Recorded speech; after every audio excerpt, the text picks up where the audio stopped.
মেঘনার ভিওসি ঘাটের এই ধানের হাট জেলার ২৫০ চালকলে ধানের যোগান দেয়, যা দেশের পূর্বাঞ্চলের সবচেয়ে বড় মোকাম হিসেবে পরিচিত।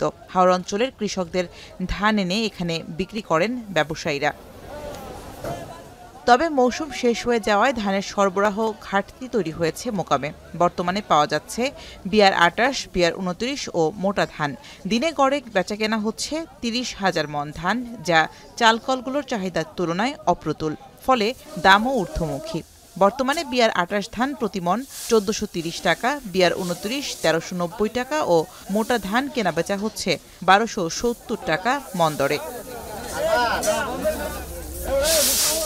ব্যবসায়ীরা বলছেন, মৌসুম শেষ হয় কৃষকের কাছেও পর্যাপ্ত ধান নেই। ফলে বাড়তি দরে ধান কিনে আনায় মোকামে দাম ঊর্ধ্বমুখী।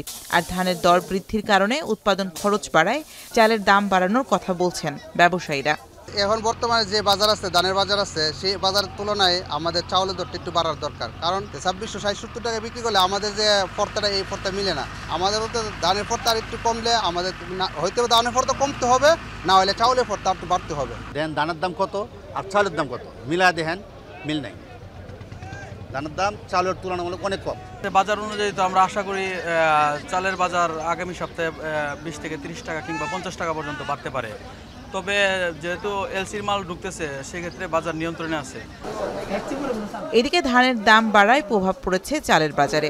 খুচরা পর্যায়ে বেড়েছে চালের দাম। বর্তমানে খুচরা বাজারে ৫০ কেজির প্রতি বস্তা BR-২৮ চাল ৩০,০০০ টাকা আর BR-২৯ চাল কেনাবেচা হচ্ছে ২,৮৫০ টাকায়। যদিও চালের দাম বৃদ্ধিতে মিল মালিকদের দায়ী করছেন খুচরা ব্যবসায়ীরা।